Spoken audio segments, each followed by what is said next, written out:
Well, joining me live is the Shadow Trade Minister and Deputy Leader of the Nationals, Kevin Hogan. Thanks for joining us, Kevin.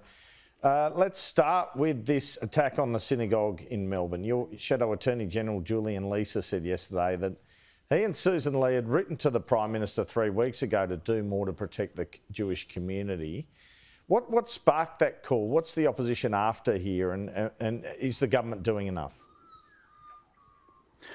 Well, Andrew, the government's not doing enough, and why do I say that is because the Jewish community in Australia are saying that, not us. I mean, they don't feel safe, and here we have another attack on Friday night, which of course adds to that concern and their safety fears. But Andrew, I'm always reminded, the thing that I always remind people of and myself when we see another attack on the Jewish community in Australia, who don't now feel safe, was that protest outside the Opera House just a day or two after those October 7 barbaric attacks on Israel and the horrific scenes that happened in Israel on October the 7th. Now, Andrew, just a day or two after that, we saw an anti-Semitic, anti-Jewish protest at the Opera House. Obviously, people in Australia, some people, a minority, a very small minority of people in Australia, thought that was a good thing that had happened to the Jewish community that day. That's obviously horrific. That's how they think. The Jewish people in Australia do not feel safe enough. That's me not saying, that's not me saying, that's them. The government, of course, has to do more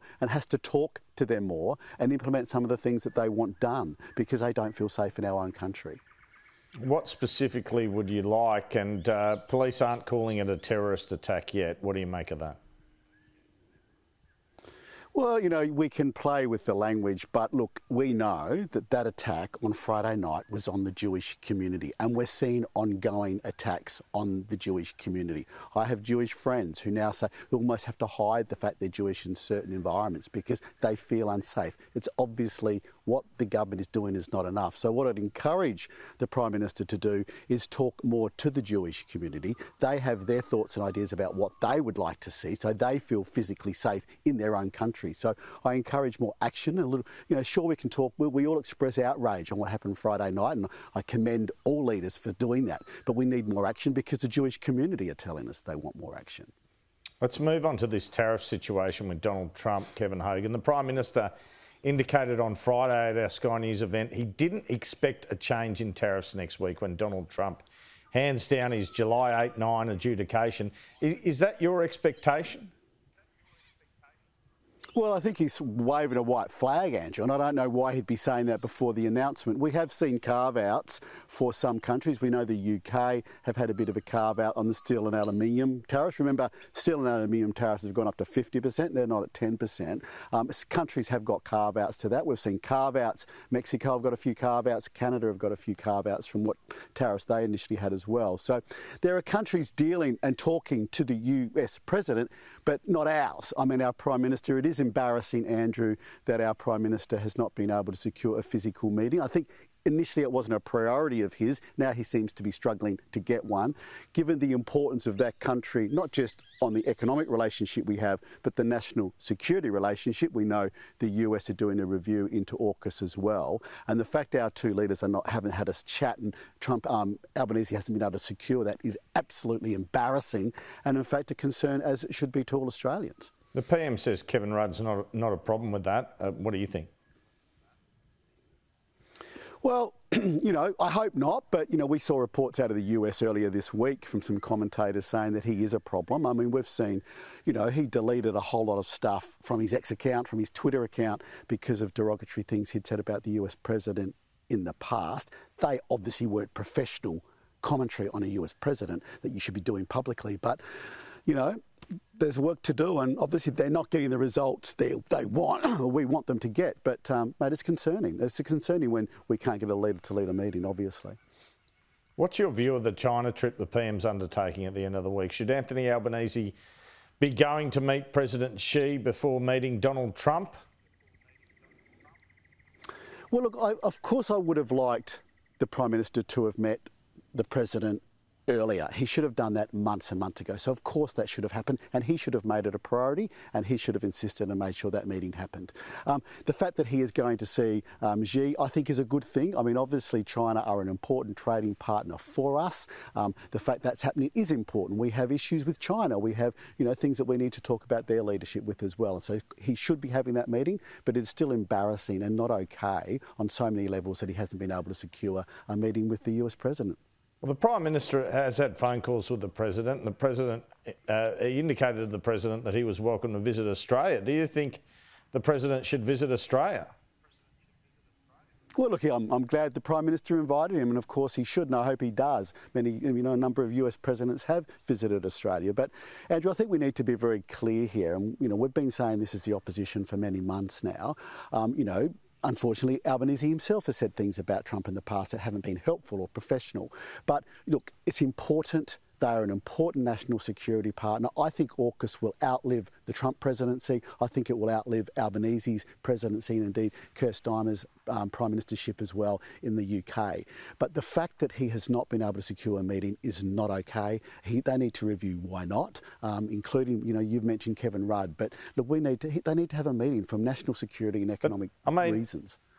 Anthony Albanese makes a point. He could get 3 or 4, couldn't he? Because there's the G20, there's the Quad, he's going to the UN General Assembly. He could get 3 meetings this year, potentially. Well, look, maybe he does, and I hope he does, but we're 8 months since November last year that he now hasn't secured a meeting. And I don't think early on he made it a priority, and now he's scrambling to try and get one. But look, it's a situation. The government needs to do more. They're an important ally as far as national security go. They're an important economic partner. It's embarrassing he hasn't had a meeting yet. He needs to make it more of a priority. What are you expecting from the government's productivity roundtable occurring next month? The PM said it would be about tax reform at the Sky News event on Friday, and then he ruled out a change to the GST in an interview with me, saying it was a regressive tax. So what do you make of that? What tax reform do you think he's looking at? Well, look, we don't know, obviously, yet. But look, at least I'm glad they're acknowledging the productivity issue we have. We all know, productivity in the last 3 years has fallen off a cliff. When you see a chart of it, it's fallen, 20 years. We lost 20 years of productivity growth. That's obviously concerning, because what that means is families, businesses are doing it tougher. That's the bottom line of this. So, look, we hope that they come up with... The problem, I think, Andrew, that will happen is the Labor government, you mentioned it in an earlier interview, their natural instinct is to have more green tape. Their natural instinct is to have more red tape. Their natural instinct is to have increased taxes. Now, when you do all that, guess what? You're going to have lower productivity growth, and we've seen that over the last 3 years. So I think their natural instinct of Labor is because of their taxation policies, because of their green and red tape policies, they're going to lower productivity. We've seen that. It's going to be very difficult for them to reverse that because it goes against their natural instinct. So I hope that whoever they invite to this round table gives them some solid hard advice to reverse some of those things to make us more productive. We have to get our products to the world markets as cheap and as efficiently as we can, and they're not helping. The Prime Minister also indicated he wouldn't be up for changing the $3 million superannuation tax. What do you make of that? Well, interesting that Grim Jim Chalmers, Andrew, has done a PhD on Paul Keating, as when he was a Prime Minister and Treasurer. Paul Keating doesn't like this policy, and Chalmers is bringing it in, who did his PhD on Paul Keating, worked that out. But look, we know that, if you are under 35 in Australia right now and you're contributing to superannuation and increased to 12% this week, you will be paying tax on your super when you retire. That's what all the modelling says. It's not indexed.